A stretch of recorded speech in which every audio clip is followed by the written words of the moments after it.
नमस्कार दोस्तों। देखिए साथियों, आज एनसीईआरटी की क्लास जो 6 है हिस्ट्री, उसका नेक्स्ट चैप्टर हम पढ़ने वाले हैं। नए प्रश्न नए विचार। और जो पिछली क्लास थी हमारी, उसमें से आपको यह बताना है कि जो वज्जी महाजनपद था उसकी राजधानी क्या थी, वो कमेंट करके बताइएगा।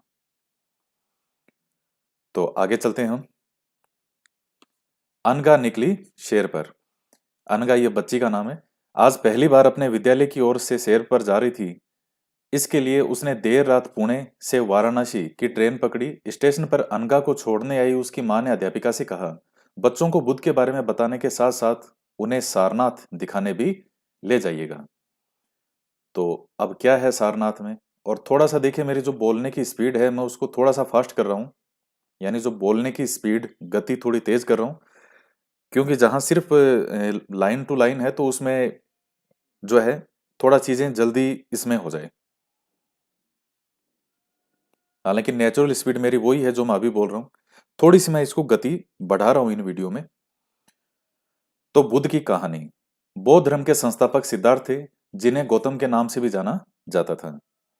उनका जन्म हुआ था लगभग 2500 वर्ष पूर्व।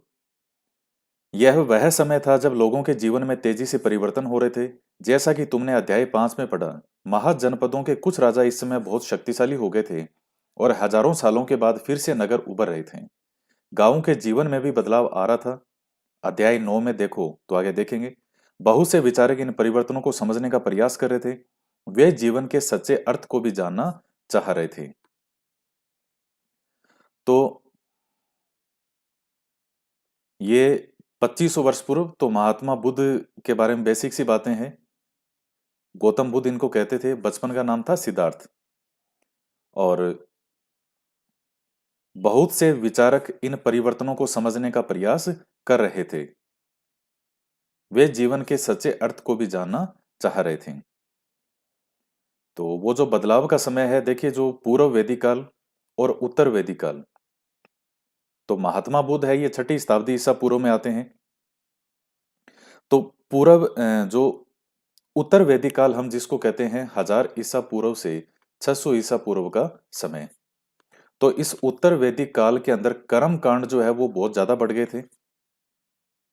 जैसे ये किसी भी चीज के लिए हवन वगैरह है, तो हर चीज के लिए ये ऐसा नहीं है कि जो ऋग्वैदिक काल है उसमें भी होते थे। लेकिन यहाँ थोड़ा सा आप कह सकते हो कि इस तरह के कर्म कांड जो है इनमें बहुत ज्यादा वृद्धि हो गई थी। हर चीज के लिए, जैसे मान लीजिए कि किसी की मृत्यु हो गई, तो उसको ये कहा कि तेरे परिवार में इसकी मृत्यु हुई है, जब तक 100 जो है ब्राह्मणों को भोजन नहीं कराओगे या 100 गायें तुम दान नहीं करोगे, तो तब तक जो है वो तुम्हारे जो ऊपर पिताजी गए हैं उनको स्वर्ग नहीं मिलेगा। इस तरह की जो कई कुरीतियां उसमें आनी शुरू हो गई थी। और आपको मैंने बताए थे 4 वर्ण होते हैं: ब्राह्मण, क्षत्रिय, वैश्य और शूद्र। तो शूद्रों को तो कभी कोई अधिकार दिया ही नहीं किसी ने। ब्राह्मण जो हैं, अब देखिए, अभी चीजें थोड़ी सी बेसिक सी चीजें हैं, इतिहास की चीजें हैं। अ, एक इनको समझना जरूरी होता है। ऋग्वैदिक काल का जो समय था वो कर्म आधारित था। यानी मैं ओवरऑल आपको अगर समझा रहा हूं उसमें, एक बार आप एनसीईआरटी भूल जाओ। ऋग्वैदिक काल के का जो समय था उसमें 4 वर्ण हैं, ये कर्म आधारित थे। यानी जैसे मान लीजिए ब्राह्मण जो ज्ञान देने वाला, उससे ये बने थे कार्य के आधार पर। इनका जो वर्गीकरण किया गया था कार्य के आधार पर। ब्राह्मण उसको कहते थे ब्रह्म, यानी जिसको ज्ञान होता था, जो ज्ञान प्राप्त करता था। और अध्ययन अध्यापन वो जो लोग करते थे उनको ब्राह्मण कहते थे। जो युद्ध करते थे, रक्षा करते थे, वो क्षत्रिय। जो व्यापार वाणिज्य में थे वो वैश्य। और इन तीनों वर्गों की सेवा का जो काम है वो जो करते थे वो शूद्र कहते थे। ऋग्वैदिक काल में ये व्यवस्था थी कि अगर ब्राह्मण के कोई संतान है और उसमें योग्यता है क्षत्रिय बनने की, उसको अध्ययन अध्यापन में कोई रुचि नहीं है, तो वो अपना वर्ण चेंज कर सकता था। वो क्षत्रिय वर्ण में जा सकता था। वो क्षत्रिय वाला कोई मान लीजिए किसी क्षत्रिय के घर किसी का जन्म हुआ। अब उस बच्चे की कोई शौक नहीं है युद्ध करने का, उसका अध्ययन में रुचि है, उसको पढ़ना पढ़ाना बहुत अच्छा लगेगा बच्चे को, तो वो बच्चा ब्राह्मण में आ सकता था। यह व्यवस्था थी ऋग्वैदिक काल में। जैसे ही हम उत्तर वैदिक काल में आते हैं, तो उस समय जो ब्राह्मण वर्ण के अंदर लोग थे, उन्होंने ये देखा कि ये काम बहुत सही है, क्योंकि जो ब्राह्मण वर्ण था, इनका मुख्य काम था ज्ञान देना, अध्ययन अध्यापन करवाना, जितने भी हवन वगैरह होते थे वो सब करवाना, जो पुरोहित होते थे वो सब ब्राह्मण थे। तो अब चूंकि ज्ञान देने वाले जो लोग होते हैं उनका हर कोई सम्मान करता है, क्षत्रिय भी सम्मान करेगा, वैश्य भी करेगा और शूद्र भी करेगा। तो यहां से जो ब्राह्मण वर्ण के लोगों ने यह देखा कि यह काम तो बहुत सही है, और तीनों ही हमारे सामने आके और हमें प्रणाम करते हैं। तो यहां से उन्होंने क्या किया, इस चीज को जो है वो जन्म आधारित कर दिया कि ब्राह्मण का जो पुत्र है वो ज्ञान ही देगा, अब चाहे उसमें ज्ञान हो या नहीं हो, उसकी कोई रुचि हो या नहीं हो। लेकिन अब इन्होंने वहां से उसको क्या बना दिया, जो ऋग्वैदिक काल के अंदर व्यवस्था थी कर्म आधारित, उत्तर वैदिक काल में वो आती आती व्यवस्था कैसे हो गई, जन्म आधारित हो गई। अब जन्म आधारित हो गई, धीरे धीरे जो कर्म कांड है ये भी बहुत ज्यादा होने लगे। कई जो है वो कुरीतियां आने लगी कि तुम्हें यज्ञ करना ही पड़ेगा, भले तुम्हारे पास कुछ नहीं है। कोई कह रहा है साहब उसके घर में किसी की मृत्यु हो गई, तुम्हें 100 गायें दान करनी पड़ेगी, और भले ही उसका कोई सामर्थ्य नहीं है। जब इस तरह की चीजें होने लग गई, तो उस वक्त जो ब्राह्मण वर्ण के लोगों का है वो इतना ज्यादा प्रभाव हो गया था कि इनका विरोध करने की जो क्षमता है वो किसी में नहीं थी। यहां तक कि क्षत्रियों के अंदर भी नहीं थी कि वो इतना विरोध कर पाए। वैश्य और शूद्र में तो बिल्कुल ही नहीं थी।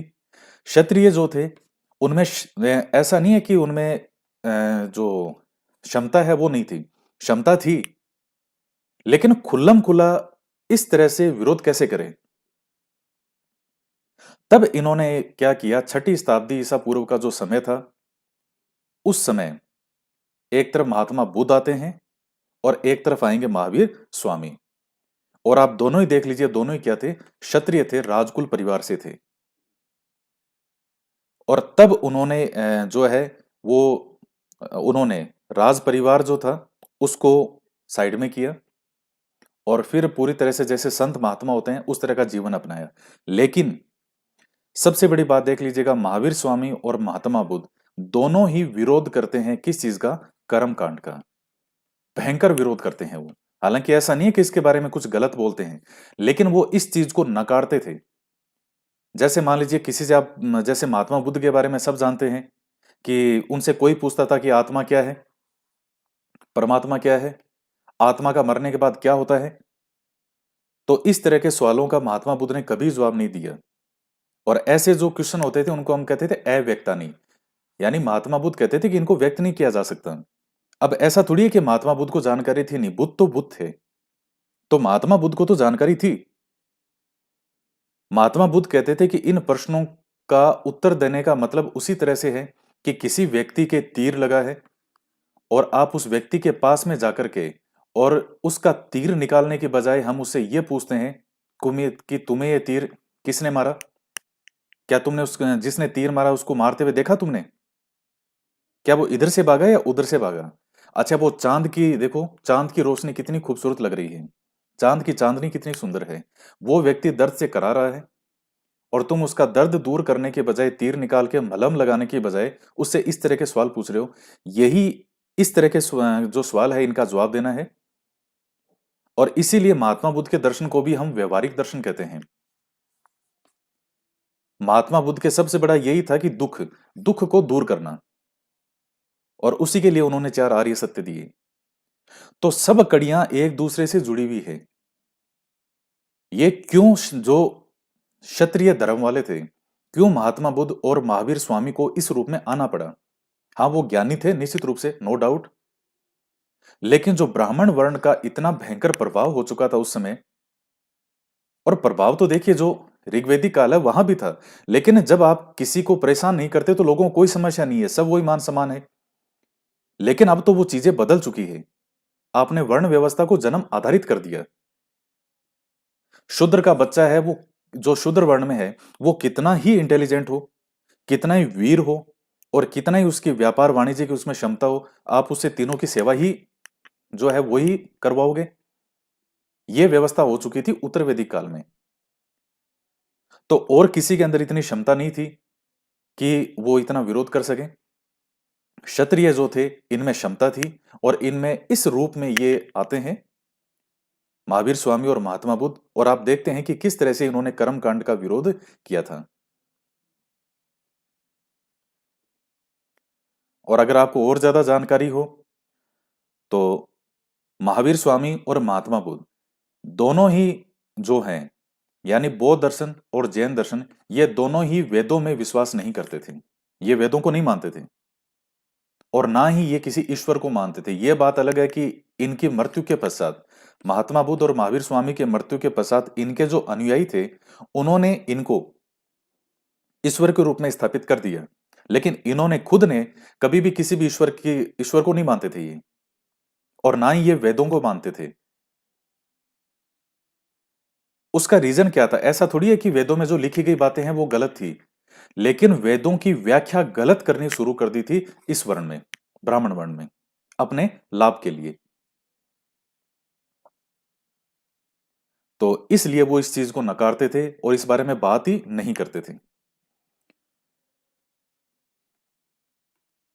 तो ये सही अर्थों में एक हिस्ट्री जब आप पढ़ते हैं तो उसमें ये चीजें होती है कि क्यों घटना क्यों हुई थी। ऐसा नहीं है, ये सिर्फ एक संयोग नहीं है कि महात्मा बुद्ध को अचानक ज्ञान प्राप्त हुआ, उनको इस तरह से फील हुआ और वो घर छोड़ के निकल गए, या महावीर स्वामी घर छोड़ के निकल गए और जो है उनको इस तरह से ज्ञान प्राप्त हो गया। बहुत से रीजन थे उस समय। जब डीपली गहराई से आप अध्ययन करते हो तब आपको चीजें समझ में आती है कि ये घटनाक्रम क्यों होते हैं। तभी आप महात्मा बुद्ध ने पूरे जीवन इस चीज पे जोर दिया कि व्यक्ति दुखी है, उसके दुख को दूर करो, बाकी चीजों का कोई महत्व नहीं है। इसीलिए उनको व्यवहारिक दर्शन कहते हैं। हम महात्मा बुद्ध का जो था, बौद्ध धर्म के संस्थापक हैं वो सिद्धार्थ थे, जिन्हें गौतम के नाम से भी जाना जाता था।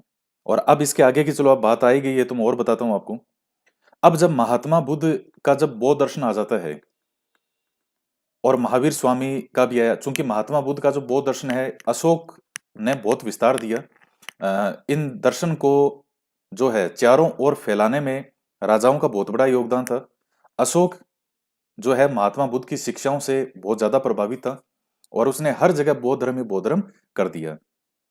तो जब ये इतना ज्यादा प्रचार प्रसार बौद्ध धर्म का हो गया हिंदुस्तान में, हिंदुस्तान के बाहर आसपास के सब कंट्री में, तब जो हिंदू धर्म से संबंधित जो वेद वगैरह थे वो सब हाशिए में चले गए। और तब ये एहसास हुआ कि ये हमने बहुत बड़ी गलतियां कर दी, कि हमने ज्यादा इसको क्या बना दिया, कर्मकांड प्रधान बना दिया। और इसी कारण से लोग हमसे दूर चले गए। और महात्मा बुद्ध का क्या दर्शन था? बिल्कुल सीधा सिंपल सा दर्शन है, क्या किसका दुख दर्द है उसको दूर करो। और एक तरफ आप कह रहे हो कि 100 गायें दान करो, व्यक्ति किस तरफ जाएगा कि जो दुख दर्द वाली बात कर रहा है वो ज्यादा भला आदमी है। और तभी देखेगा आप भविष्य के अंदर फिर आदि गुरु शंकराचार्य जी का जन्म होता है और चारों दिशाओं में उन्होंने मठों की स्थापना की। और उस समय जो है फिर शंकराचार्य जी से पहले जो है फिर उपनिषद आते हैं। तो उपनिषद जो है वो पूरी तरह से ज्ञान कांड है। और उपनिषदों में कोई भी इस तरह की बात नहीं है। आपको शायद उपनिषदों के बारे में हो सकता है आप शायद एक ही समझते हो, उपनिषद वेद एक नहीं है। उपनिषद पूरी तरह से ज्ञान कांड है। उपनिषद में कहीं भी ये लिखा हुआ नहीं है कि आपने ये अगर पाप किया है तो आप इसके लिए हवन करवा दो। आपके घर में किसी की मृत्यु हो गई, उसकी स्वर्ग प्राप्ति चाहते हो तो 20 गाय दान कर दो। ये कहीं उपनिषद में, किसी भी उपनिषद में नहीं है। 108 उपनिषद है मैन, किसी भी उपनिषद में नहीं लिखा हुआ है। और इसीलिए उपनिषद को हम ज्ञान कांड कहते हैं। तभी आप जो पढ़ते हैं संहिता, वेदों के 4 भाग, ब्राह्मण, आरण्यक और उपनिषद।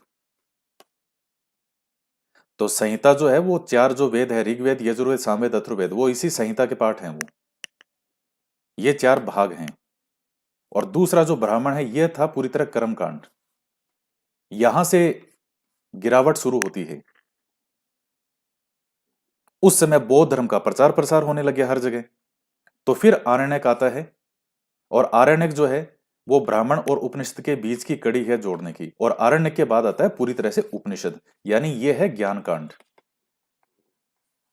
तो इसके बाद में जो है फिर शंकराचार्य जी ने आकर उपनिषदों की व्याख्या की और जन जन तक उसको पहुंचाया। तो फिर से वापस जो है ये जो वेद और उपनिषद रहे इनका प्रचार प्रसार होता है, और जो पहले बुराइयां बीच में शुरू हो गई थी उन बुराइयों को दूर किया उपनिषदों ने। तो सब कड़ियां एक दूसरे से जुड़ी हुई है। तो बुद्ध की कहानी, तो ये हो गया कि अब है बुद्ध जो है वो क्षत्रिय थे और शाक्य नामक एक छोटे से गण से संबंधित थे। युवावस्था में ही ज्ञान की खोज में उन्होंने घर के सुखों को छोड़ दिया। अनेक वर्षों तक वे भ्रमण करते रहे और अन्य विचारकों से मिलकर चर्चा करते रहे। तो युवावस्था में ही ज्ञान की खोज में उन्होंने घर के सुखों को छोड़ दिया और अनेक वर्षों तक वे भ्रमण करते रहे, अन्य विचारकों से मिलकर चर्चा करते रहे। अंततः ज्ञान प्राप्ति के लिए उन्होंने स्वयं ही रास्ता ढूंढने का निश्चय किया। इसके लिए उन्होंने बोध गया बिहार में एक पीपल के नीचे कई दिनों तक तपस्या की। अंततः उन्हें ज्ञान प्राप्त हुआ। इसके बाद वे बुद्ध के रूप में जाने गए। यहां से वे वाराणसी के निकट स्थित सारनाथ गए, जहां उन्होंने पहली बार उपदेश दिया। तो सारनाथ जो जगह है बहुत ही खूबसूरत है, बहुत ज्यादा सुंदर है। पहली बार उपदेश दिया था। कुशीनारा में मृत्यु से पहले का शेष जीवन उन्होंने पैदल ही एक स्थान से दूसरे स्थान की यात्रा करने और लोगों को शिक्षा देने में व्यतीत किया। तो कुशीनारा में मृत्यु होती है, पहला उपदेश कहां दिया था? सारनाथ में। बुद्ध ने यह शिक्षा दी कि यह जीवन कष्टों और दुखों से भरा हुआ है, और ऐसा हमारी इच्छा और लालसाओं जो हमेशा पूरी नहीं हो सकती के कारण होता है। कभी कभी हम जो चाहते हैं वह प्राप्त कर लेने के बाद भी संतुष्ट नहीं होते, और एवं और अधिक वस्तुओं को पाने की इच्छा करने लगते हैं। अब जैसे मान लीजिए कोई रीट का एग्जाम दे रहा है तो उसको लगेगा नहीं मैं आगे और तैयारी करूं, सेकंड ग्रेड की तैयारी करूं या फर्स्ट ग्रेड करूं। फर्स्ट ग्रेड में हो जाए तो उसको लगेगा मैं अब जो कॉलेज लेक्चरर है, असिस्टेंट प्रोफेसर, उसकी तैयारी करूं। तो और होना भी चाहिए, वो कोई चीज गलत नहीं है। हमेशा इंसान को उन्नति करने के लिए प्रयास करते रहना चाहिए। सच्चे अर्थों में सफलता वही होती है, कंटिन्यू प्रयास करते रहना आगे से आगे के लिए।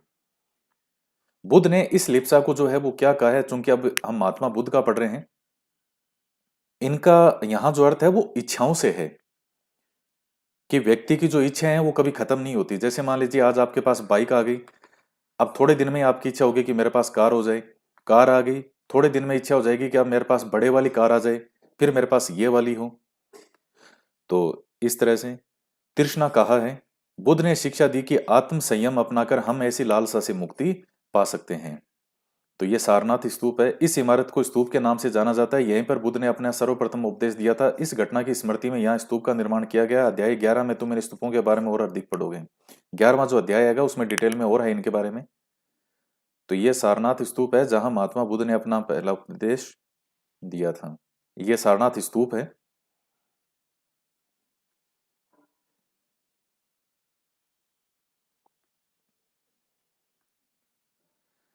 ऐसे लोगों को दयालु होने और मनुष्य के साथ साथ जानवरों के जीवन का भी आदर करने की शिक्षा दी।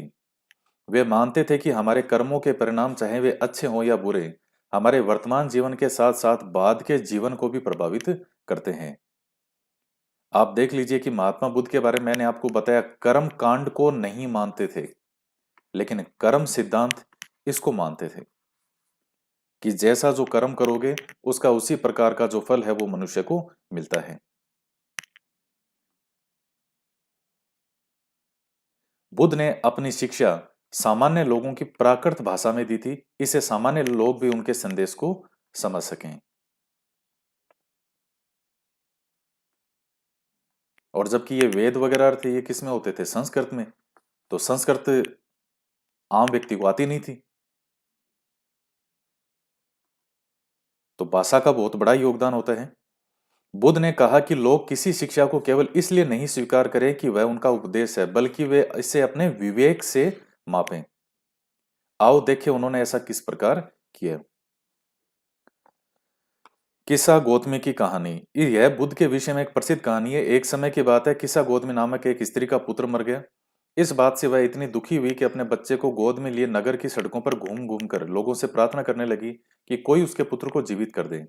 एक भला व्यक्ति उसे बुद्ध के पास ले गया। बुद्ध ने कहा, मुझे एक मुट्ठी सरसों के बीज लाकर दो, मैं तुम्हारे पुत्र को जीवित कर दूंगा। किस्सा गौतमी बहुत प्रसन्न हुई, पर जैसे ही वह बीज लाने के लिए जाने लगी तभी बुद्ध ने उसे रोका और कहा, यह बीज एक ऐसे घर से मांग कर लाओ जहां किसी की मृत्यु न हुई हो। किस्सा गौतमी एक दरवाजे से दूसरे दरवाजे गई, लेकिन जहां भी गई उसने पाया कि हर घर में किसी न किसी के माता पिता, भाई बहन, पति पत्नी, बच्चे, चाचा चाची, दादा दादी की मृत्यु हुई थी। बुद्ध दुखी माँ को क्या शिक्षा देने का प्रयास कर रहे थे कि मृत्यु जो है वो क्या है, जीवन का सत्य है। अब आता है उपनिषद। जिस समय बुद्ध उपदेश दे रहे थे उसी समय या उससे भी थोड़ा पहले दूसरे अन्य चिंतक भी कठिन प्रश्नों का उत्तर ढूंढने का प्रयास कर रहे थे। उनमें से कुछ मृत्यु के बाद के जीवन के बारे में जानना चाहते थे, जबकि अन्य यज्ञों की उपयोगिता के बारे में जानने को उत्सुक थे। इनमें से अधिकांश चिंतकों का मानना था कि विश्व में कुछ तो ऐसा है जो स्थायी है और जो कि मृत्यु के बाद भी बचा रहता है। उन्होंने इसका वर्णन आत्मा तथा ब्रह्म अथवा सार्वभौम आत्मा के रूप में किया है। वे मानते थे कि अंततः आत्मा और ब्रह्म एक ही है। तो उपनिषद जो मैंने आपको ज्ञान कांड ऊपर बताया था, यहां जो उपनिषदों में आत्मा एक प्रमुख विषय है और आत्मा और ब्रह्म, ये ब्रह्म ईश्वर से भी देखिए ऊपर एक सत्ता है। ईश्वर जो है उसको हम जो है उनके गुणों का वर्णन कर सकते हैं, लेकिन ब्रह्म जो है इनके गुणों का वर्णन नहीं किया जा सकता, यानी इनको निर्गुण कहा गया है, निर्गुण ब्रह्म। और आत्मा और ब्रह्म ये दोनों एक ही हैं। उपनिषदों में जो आत्मा का वर्णन है, उस आत्मा को आप यह मत समझना कि आत्मा ऊपर जाएगी, स्वर्ग मिलेगा या नरक मिलेगा। वो चीजें थी ब्राह्मण में, यानी जो कर्म कांड था वहां थी वो। उपनिषदों में आत्मा और ब्रह्म को एक माना गया है और कहा भी गया है कि ये ब्रह्म सत्यम जगत मिथ्या जीवो भ्रमेव नापर, यानी ब्रह्म सत्य है और जगत जो है ये मिथ्या है। जीवो भ्रमेव नापर, यानी जीव और ब्रह्म, जीव से मतलब आत्मा से, जीव और ब्रह्म नापर, नापर मतलब दोनों एक ही हैं। तो ऐसे कई विचारों का संकलन उपनिषदों में हुआ। उपनिषद उत्तर वैदिक ग्रंथों का हिस्सा थे। उपनिषद का शाब्दिक अर्थ है गुरु के समीप बैठना। उत्तर वैदिक ग्रंथों से मतलब जो है वो केवल वो बाकी तीन बचे हुए वेद नहीं है, वो तो जो कर्मकांड वाला समय आ चुका था और उसके और बाद का जो समय है वो है ये।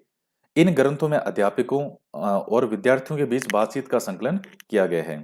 तो उपनिषद का शाब्दिक अर्थ होता है गुरु के समीप बैठना। प्राय ये विचार सामान्य वार्तालाप के रूप में प्रस्तुत किए गए हैं। तो अब भारतीय दर्शन की 6 पद्धति षड दर्शन। सदियों से भारत द्वारा सत्य की बौद्धिक खोज का प्रतिनिधित्व तो दर्शन की 6 शाखाओं ने किया। ये वैशेषिक, न्याय, सांख्य, योग, पूर्व मीमांसा और वेदांत या उत्तर मीमांसा के नाम से जाने जाते हैं। दर्शन की इन 6 पत्तियों की स्थापना क्रमशः ऋषि कणाद, गौतम, कपिल, पतंजलि, जैमिनी और व्यास द्वारा जो है की गई मानी जाती है, जो आज भी देश में बौद्धिक चर्चा को दिशा देते हैं। जर्मन मूल के ब्रिटिश भारतविद फ्रेडरिक मैक्स मुलर के अनुसार दर्शन की इन 6 शाखाओं का विकास कई पीढ़ियों के दौरान व्यक्तिगत विचारकों के योगदान से हुआ। यद्यपि ये एक दूसरे से भिन्न दिखते हैं, तथापि सत्य की इनकी समझ में आधारभूत तालमेल दिखता है। और ये जो 6 दर्शन है, इन 6 दर्शनों में भी जो सबसे प्राचीन दर्शन है वो सांख्य दर्शन है, यानी जो भगवान कृष्ण है उनसे भी पहले का माना जाता है सांख्य दर्शन। तो ये सब के जो हैं ये देने वाले कौन हैं, और मेन जो थीम है इन दर्शनों की वो एक ही है। तो षड दर्शन में ये माने जाते हैं 6 दर्शन।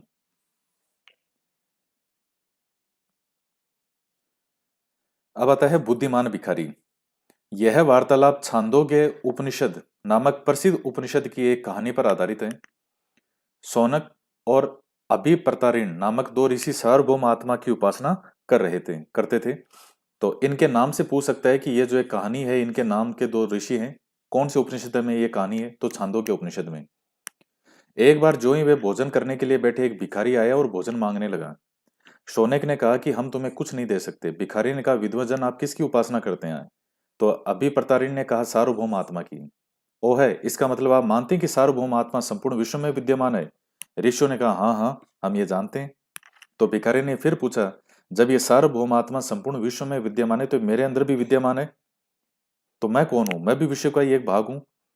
तो तुम सत्य बोलते हो युवा ब्राह्मण, इसलिए हे ऋषियों, मुझे भोजन न देकर आप उस सार्वभौम आत्मा को भोजन देने से मना कर रहे हैं। तो भिखारी की बात की सच्चाई जानकर ऋषियों ने उसे भोजन दे दिया। तो ये कहानी, घटनाक्रम है कि किस प्रकार से भिखारी ने भोजन पाने के लिए ऋषियों को मनाया। इन चर्चाओं में भाग लेने वाले अधिकांशतः पुरुष ब्राह्मण तथा राजा होते थे। कभी कभी गार्गी जैसी स्त्री विचारकों का भी उल्लेख मिलता है। विद्वता के लिए प्रसिद्ध गार्गी राज दरबारों में होने वाले वाद विवाद में भाग लिया करती थी। निर्धन व्यक्ति इस तरह के वाद विवाद में बहुत कम ही हिस्सा लेते थे। इस तरह का एक प्रसिद्ध अपवाद सत्यकाम जाबाल का है। सत्यकाम जाबाल का नाम उसकी दासी माँ के नाम पर पड़ा। सत्यकाम के मन में सत्य जानने की तीव्र जिज्ञासा उत्पन्न हुई। गौतम नामक एक ब्राह्मण ने उन्हें अपने विद्यार्थी के रूप में स्वीकार किया और वह अपने समय के सर्वाधिक प्रसिद्ध विचारकों में से एक बन गए। उपनिषदों के कई विचारों का विकास बाद में प्रसिद्ध विचारक शंकराचार्य के द्वारा किया गया, जिसके बारे में तुम कक्षा 7 में पढ़ोगी। तो मैंने आपको बताया था कि उपनिषदों की बहुत खतरनाक और सही सटीक और व्याख्या जिसने की है वो है शंकराचार्य जी।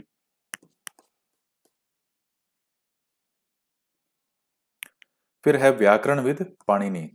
इस युग में कुछ अन्य विद्वान भी खोज कर रहे थे। उन्हीं प्रसिद्ध विद्वानों में एक पाणिनि ने संस्कृत भाषा के व्याकरण की रचना की। उन्होंने स्वरों और व्यंजनों को एक विशेष क्रम में रखकर उनके आधार पर सूत्रों की रचना की।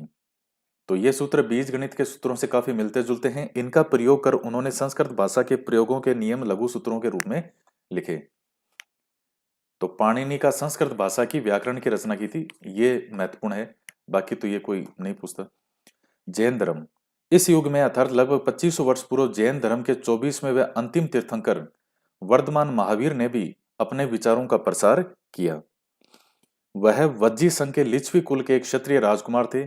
इस संघ के विषय में तुमने अध्याय 5 में पढ़ा है। 30 वर्ष की आयु में उन्होंने घर छोड़ दिया और जंगल में रहने लगे।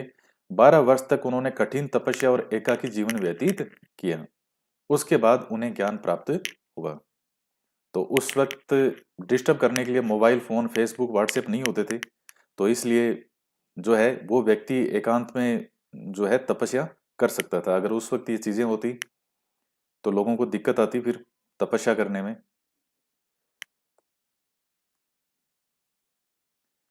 उनकी शिक्षा सरल थी। सत्य जानने की इच्छा रखने वाले प्रत्येक स्त्री और पुरुष को अपना घर छोड़ देना चाहिए। उन्हें अहिंसा के नियमों का कड़ाई से पालन करना चाहिए, अर्थात किसी भी जीव को न तो कष्ट देना चाहिए और न ही उसकी हत्या करनी चाहिए। महावीर का कहना था कि सभी जीव जीना चाहते हैं, सभी के लिए जीवन प्रिय है। आप ये देखिए कि उन्होंने अहिंसा का इतना बड़ा सिद्धांत जो बौद्ध दर्शन है उन्होंने भी दिया और इन्होंने भी, जैन दर्शन ने भी बात की, पर जैन दर्शन ने अहिंसा को अधिक महत्व दिया है। उसका रीजन मैं शुरू में कहानी सारी समझा चुका हूं।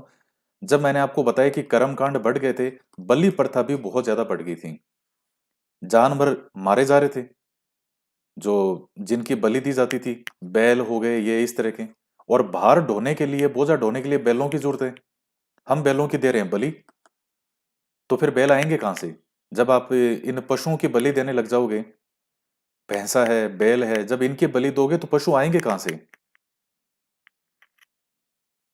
तब आप देखिए उसी समय फिर जब वो चीज अपनी सर्वोच्च पराकाष्ठा तक पहुंच गई थी, बलि प्रथा, कर्मकांड, तब महावीर स्वामी और महात्मा बुद्ध की एंट्री होती है और ये उन्हीं चीजों पर वार करते हैं जो वास्तव में गलत थी और जिनकी वजह से बहुत ज्यादा जो है नुकसान हो रहा था पूरी सोसाइटी को, पूरे देश को।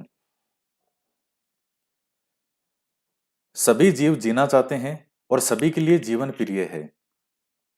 तो देखिए कितने बड़े लॉजिक हैं और यही हिस्ट्री का मजा है कि हर चीज कड़ी से कड़ी जुड़ी होती है।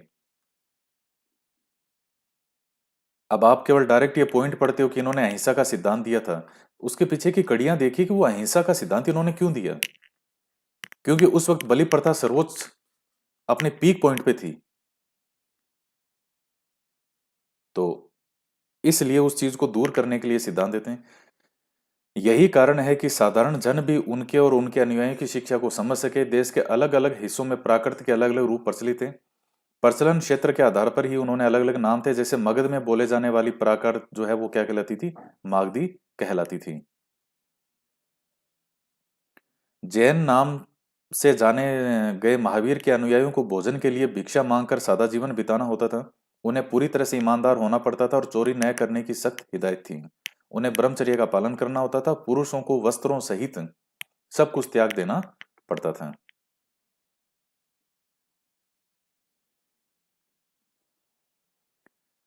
जैन शब्द जो है वो जिन से निकला है, जिसका अर्थ होता है विजेता। तो महावीर के लिए जिन शब्द का प्रयोग क्यों हुआ?